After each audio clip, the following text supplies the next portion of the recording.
সম্প্রতি সমাবেশে এবং অনুষ্ঠানে সবাইকে বলতে চাই যে বাংলাদেশকে আজকে এই ভারত সে আনুষ্ঠানিক করার জন্য তার যতগুলি ত্রাণ কার্ড আছে আমার মনে হয় সব কিন্তু খেলা শেষ হয়ে গেছে এবং 5ই আগস্টের পরে বাংলাদেশের প্রতিটি মানুষ এই ভারতের প্রতিটি পদক্ষেপের প্রতি সুনজর রাখছে।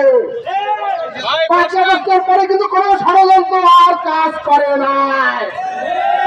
আজকে তারা গতকালকে চট্টগ্রামে তারা একটা হত্যাযজ্ঞ করে তারা একটা রক্তে লিয়ে খেলার ভাব সৃষ্টি করেছিল, কিন্তু বাংলাদেশের শতদিন নাগরিক সেই ভাবে পাড়া দেয় নাই। তারা বিভিন্ন সময়ে সেই অপচেষ্টাগুলো করছে। আমরা ঐক্যবদ্ধ হয়ে সকল ষড়যন্ত্রকে নাকছাপ করে দেওয়ার জন্য রাজপথে আছি, রাজপথে থেকে মোকাবেলা করব।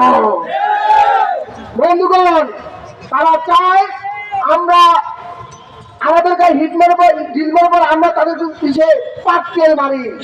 আমরা তাদের গায়ে পাটকেল মারবো না। আমরা বলতে চাই এদেশের হিন্দু, এদেশের বৌদ্ধ, এদেশের খ্রিস্টান, এদেশের মুসলমান, আমরা একে অন্যের ভাই। আমাদের মধ্যে বিভেদ সৃষ্টি করতে আসবেন না। যেই চিন্ময়কে গ্রেপ্তার করা হয়েছে সেই চিন্ময় একটি ভারতের দালাল। তারা দীর্ঘদিন তারা শেখ হাসিনার ফাঁসির শাসক আমলে আমরা কি কোনো দেখেছি চিন্ময় নামক বা এই ইসকনের কোন কর্মতত্ত্ব দেখেছি? কোথাও কি তারা সমাবেশ করেছে? বাংলাদেশের এই 53 বছর ইতিহাসে এই 15 বছরে বাংলাদেশের সংখ্যালঘুরা যেভাবে যতভাবে নির্যাতনের শিকার হয়েছে তখন এই ইসকন কোথায় ছিল? তখন তো তাদেরকে আমরা দেখি নাই। যখনই এই ফ্যাসিস্ট শেখ হাসিনা ভারতে পালিয়েছে ঠিক তখন তারা এই ইসকন দিয়ে চট্টগ্রাম সহ ঢাকা সহ বিভিন্ন জায়গাতে তারা একটা অপপ্রচার চালিয়ে এই রাষ্ট্রকে একটা অস্থিতিশীল পরিস্থিতি রেখেছিল। তারা এত বড় সাহস, তারা তাদের ইসকনের পতাকা তারা বাংলাদেশের পতাকার নিচে লাগায়, তাদের অদূর্ত উপরে লাগায়, তাদের অদূর্ত কোন লেভেলে চলে গেছে।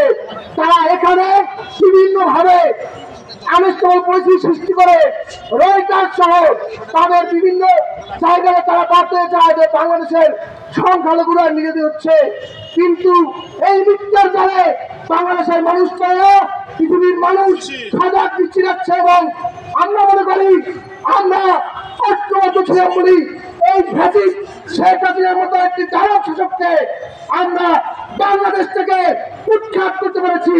আমরা মনে করি আমরা এক হলে পারি আর এক হলে হারি। তাই আমাদেরকে আমরা যেভাবে বাংলাদেশকে একটা ফ্যাসিস্ট শাসক উৎখাত করেছি ঠিক সেইভাবে ঐক্যবদ্ধ হয়ে বাংলাদেশকে সারা বিশ্বের যে যেখান থেকে যে ধরনের ষড়যন্ত্র করবে আমরা ঐক্যবদ্ধ হয়ে মোকাবেলা করার জন্য প্রস্তুত আছি ইনশাআল্লাহ।